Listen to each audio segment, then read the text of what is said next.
Good morning, everybody. Welcome to the Peanut Gallery. Well, just a note for you to know that these broadcasts are live, meaning we have no script, we have no rehearsal. We just hit the button and here we are. So, it's sort of like an improv broadcast. We do it this way without rehearsal and without most times notes and whatnot because we want to be true from the heart about this in-home process of dialysis. So, from time to time, we kind of just come on not knowing what we're going to say, not knowing what we're going to do, but giving you a candid opportunity to be a part of the process of home dialysis. My main concern in home dialysis is for the care partner. I attempt to be an advocate for the care partner because it seems that in the industry and in the culture and in the nature of the dialysis industry, there is no voice for the care partner. The care partner is just sort of put in there. They get a 2-week, most times a 2-week training on how to assist in dialysis at home. 2 weeks to become a part of a life-saving treatment at home where there is no staff, there is no professional oversight,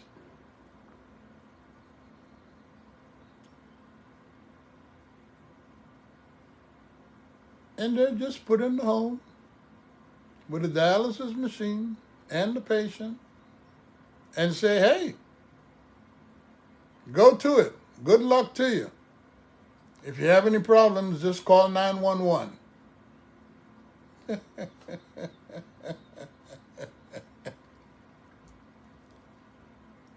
My intent is to dissect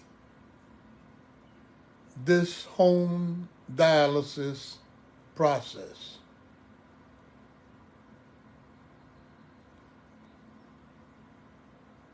It is the desire of the dialysis industry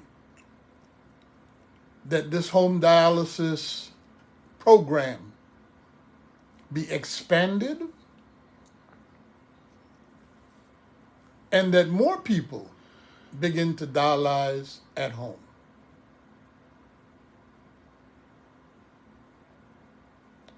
And reduce the strain on the clinic to service all of the patients that are served at the clinic.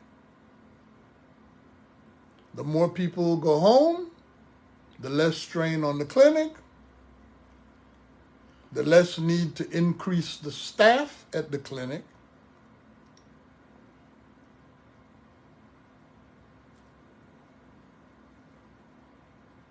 and it is my belief the more money is made by the industry.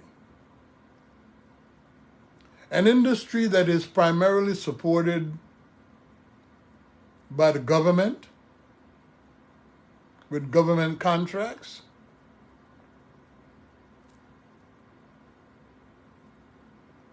Hey, I need to stop right there because I don't want to get too political with this issue. But it is difficult for an industry to continue to grow and not make the necessary treatment, the necessary changes in order to accommodate the growth of the industry.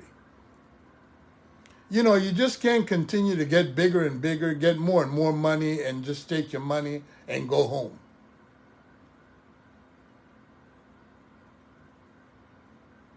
At some point, there need to be a better distribution of resources as you grow. I think it was my grandmama that used to say, son, you can't keep growing and stay the same. You need to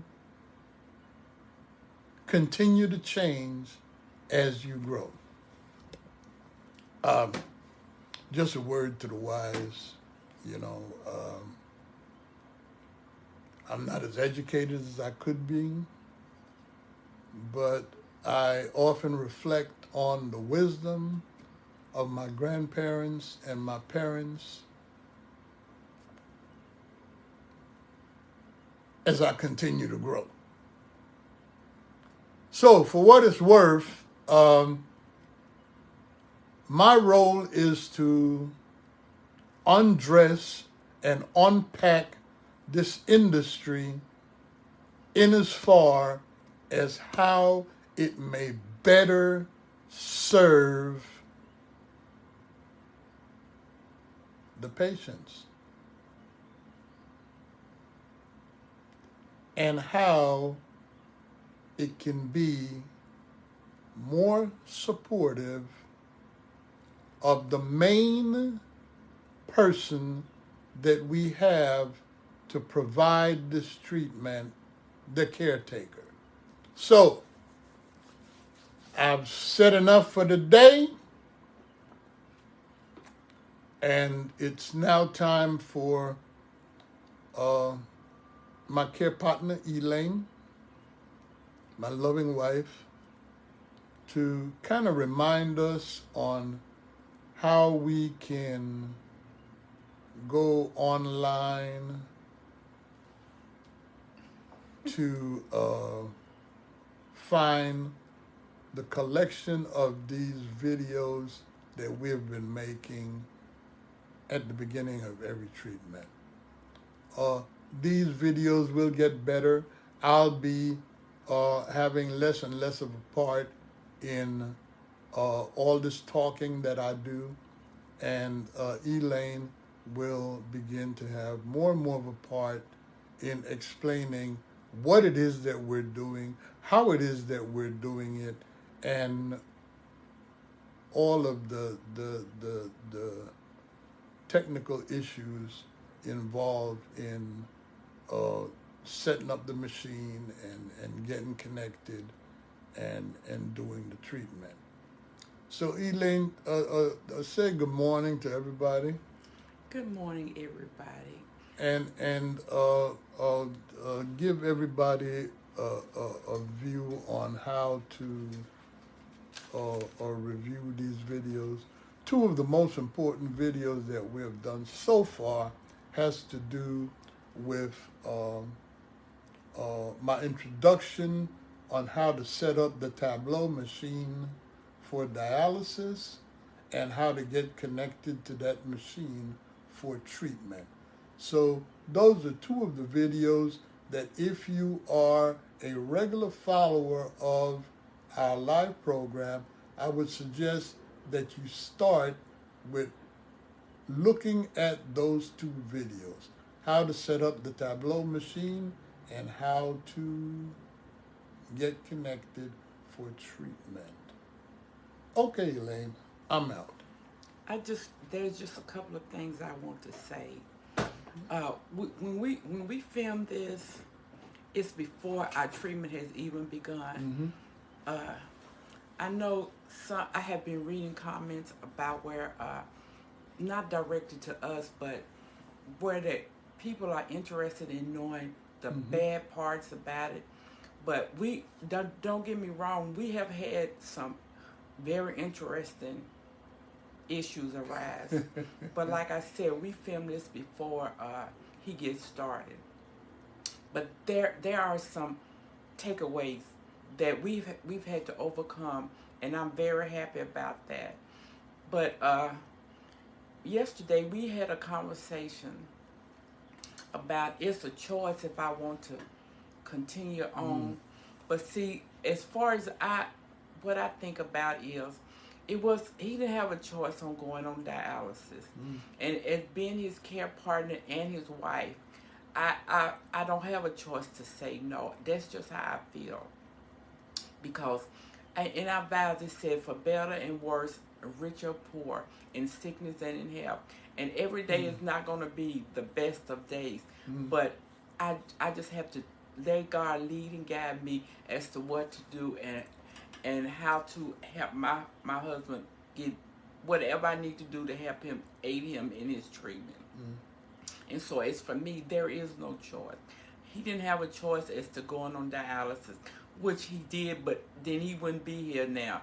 But by him having taken the choice to go on dialysis, I feel I don't have a choice but to show up every day.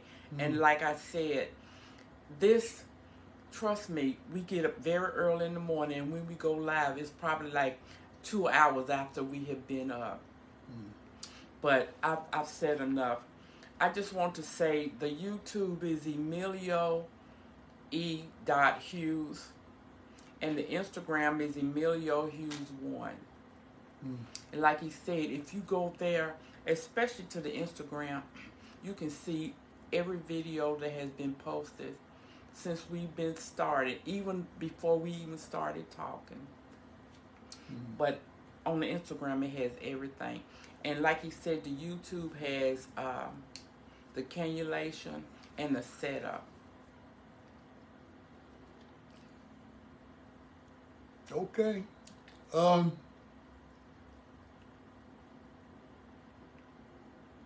wow. Uh, I get overwhelmed um, because of the commitment that my wife has taken on in assisting me along this journey. And I need to let it be known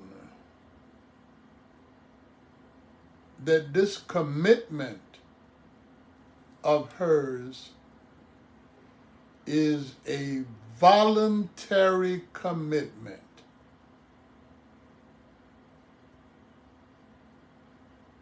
It's a voluntary commitment. And I'm going to break this thing down and get you to understand how unfair it is of the industry as a whole to take advantage of this voluntary commitment in not offering some sort of reward as an incentive for her to continue in this willingness to assist free of charge. You hear me? Free of charge. Nobody in the industry participates in this treatment process free of charge. Now, I don't know how we're going to change this, but that's my intent, to change this free of charge commitment. We appreciate any support that we get from you, and by support, I never mean financial support. The financial support for this process is already paid for. It is the distribution of those resources that needs to be looked at by the industry and rearranged. The support that I ask for in these broadcasts is support such as technical support, encouragement, and things of that matter, for us to just continue to have the desire to keep this going. So, for now, I hope that in your day-to-day, you experience some peace. I send you my love, and I hope that you have some happiness throughout the course of your day. Thank you for tuning in. I will see you again on the next broadcast. Peace out.